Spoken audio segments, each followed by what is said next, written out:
जब खेती होती है तो खुले मैदान में खेतों में होती है जहां फसल उगाई जाती है और वहीं से जो सब्जियां होती हैं, फल होती हैं, वो हमारे और आपके घरों तक पहुंचते हैं। लेकिन ये जो तस्वीर मैंने सोशल मीडिया पर देखी, मुझे लगा कि आपके साथ जरूर शेयर करनी चाहिए। यहाँ पर टमाटर की खेती है और टमाटर की खेतों के बीच में एक सांप आ जाता है।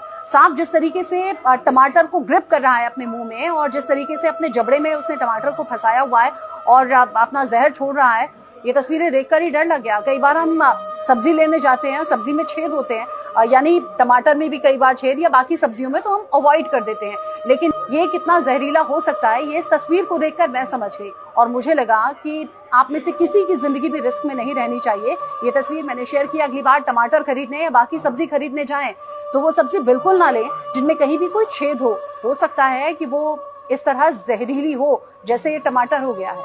आगे ज्यादा से ज्यादा ये वीडियो शेयर कीजिए।